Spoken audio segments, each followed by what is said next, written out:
बीते कुछ सालों में कई ऐसी फसलें खेतों में और ऐसा खाना प्लेटों में लौट आया है जिन्हें कुछ वक्त पहले तक बिल्कुल भुला दिया गया था। International crops research institute for the semi arid tropics की director general doctor Jacqueline Hughes कहती हैं, मोटे अनाज को खेत में और प्लेट में वापस लाने के लिए और इस पर लगे भूली हुई फसल के टैग को हटाने के लिए ठोस वैश्विक प्रयास की जरूरत है। साल 2018 को भारत में ईयर ऑफ मिलेट्स के रूप में मनाया गया। इसके अलावा भारत के प्रस्ताव को स्वीकार करते हुए संयुक्त राष्ट्र ने साल 2023 को इंटरनेशनल ईयर ऑफ मिलेट्स के रूप में मनाने का फैसला किया है। रिपोर्ट्स के मुताबिक इस साल लोगों को मोटे अनाज से होने वाले स्वास्थ्य लाभ के बारे में जागरूक किया जाएगा। साथ ही खेती के लिए उनकी उपयोगिता के बारे में भी लोगों को बताया जाएगा। मोटे अनाज खराब मिट्टी में भी उपज सकते हैं और उन्हें तुलनात्मक रूप से कीटनाशक की भी उतनी जरूरत नहीं होती है। डॉक्टर हॉक्स के मुताबिक मोटे अनाज तेजी से चलन में लौट रहे हैं। इन्हें स्मार्ट फूड के तौर पर पहचाना जा रहा है क्योंकि वे धरती के लिए, किसानों के लिए और आपकी सेहत के लिए अच्छे हैं।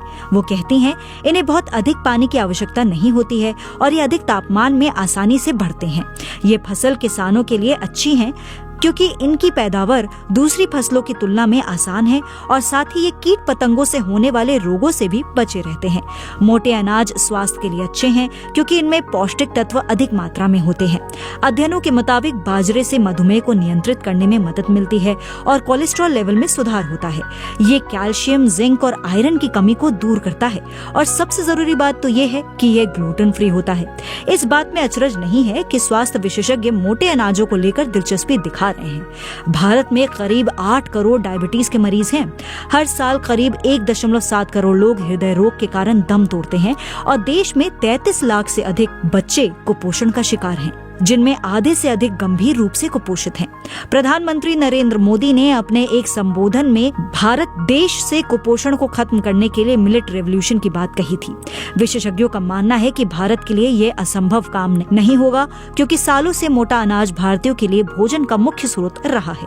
Indian institute of millets research के निदेशक विलास टोनपी के मुताबिक मानव जाति को पुराने वक्त से जिन खाद्यान्नों के बारे में जानकारी रही है वो जौ और बाजरा जैसे मोटे अनाज हैं। वे कहते हैं, सिंधु घाटी सभ्यता के दौरान भी बाजरे आदि की पैदावार होती थी। 21 राज्यों में इसकी खेती की जाती है और हर राज्य और क्षेत्र के अपने किस्म के अनाज हैं जो न सिर्फ उनकी खाद्य संस्कृति का हिस्सा है बल्कि उनके धार्मिक अनुष्ठानों का भी हिस्सा है। भारत प्रतिवर्ष करीब 1.4 करोड़ टन बाजरे की पैदावार करता है। इतना ही नहीं, भारत दुनिया का सबसे बड़ा बाजरा उत्पादक देश भी है। विलास टोनपी के मुताबिक लेकिन बीते 50 सालों में कृषि योग्य भूमि घटकर 3.8 करोड़ हेक्टेयर से 1.3 करोड़ हेक्टेयर ही रह गई है और इसी के साथ 1960 के दशक में होने वाले बाजरे की पैदावार आज 6% पर आ गई है।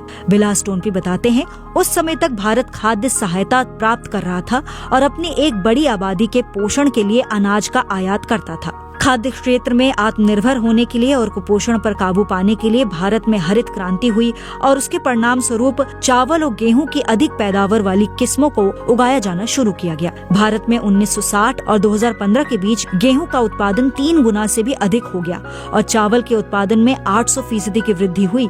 लेकिन इस दौरान बाजरा जैसे मोटे अनाजों का उत्पादन कम ही बना रहा। डॉक्टर हॉक्स कहती हैं, बीते सालों में चावल और गेहूं की उपज बढ़ाने पर बहुत अधिक जोर दिया गया और इस दौरान बाजरा और कई दूसरे पारंपरिक खाद्य की उपेक्षा हुई और जिसकी वजह से उनका उत्पादन प्रभावित हुआ। वह कहती हैं, इन्हें पकाना इतना आसान नहीं है और आज के समय में किसी के पास इतना वक्त भी नहीं है। दशकों से इनका बेहद कम इस्तेमाल किया जा रहा है। बाजार ने भी इनकी उपेक्षा ही की है। लेकिन आपको ये जानना चाहिए कि आपकी प्लेट में अलग अलग स्वाद और अलग अलग तरह के पोषण तत्वों का होना बहुत जरूरी है। वे कहती हैं, ऐसा करने के लिए जिन फसलों को भुला दिया गया उन पर भी चावल, गेहूं और दूसरी व्यावसायिक फसलों की तरह ही ध्यान देना होगा। हालांकि विशेषज्ञ मानते हैं कि ज्वार बाजरा अब धीरे धीरे चलन में लौट रहे हैं। कृषि विशेषज्ञों ने इन मोटे अनाज को दोबारा से चलन में लाने के लिए कई तरह के उपाय सुझाए थे और उनकी सुझाई रणनीति के परिणाम भी अब दिखने भी लगे हैं। डॉक्टर टोनपी के अनुसार पिछले 2 सालों में बाजरे की मांग में 146% की वृद्धि दर्ज की गई है। मोटे अनाज जैसे बाजरा आदि से बने कुकीज, चिप्स, पफ और दूसरी चीजें सुपरमार्केट और ऑनलाइन स्टोर्स में बेचे जा रहे हैं। सार्वजनिक वितरण प्रणाली के माध्यम से लाखों लोगों को 1 रुपए प्रति किलो की दर से बाजरा और मोटा अनाज दिया जा रहा है। कुछ राज्यों में दोपहर के खाने में भी इन मोटे अनाजों से बने व्यंजन परोसे जा रहे हैं। मोटे अनाज के लिए लोगों में बड़ी दिलचस्पी तेलंगाना राज्य के आदिवासियों के लिए वरदान से कम नहीं है। पी आइला आसिफाबाद की 10 महिलाओं के उस समूह में से एक हैं जिन्हें रूरल डे केयर सेंटर में बच्चों को दिए जाने वाला भोजन बनाने की ट्रेनिंग दी है। अपने गांव से फोन पर मुझसे बात करते हुए उन्होंने बताया कि वे खाना बनाने में लगने वाली हर जरूरी चीज की लिस्ट बनाती हैं और मसालों के बारे में लिखती हैं। वह बताती हैं कि अगस्त में उन्होंने मोटे अनाज से बना 12 टन मीठा और नमकीन व्यंजन बेचा है।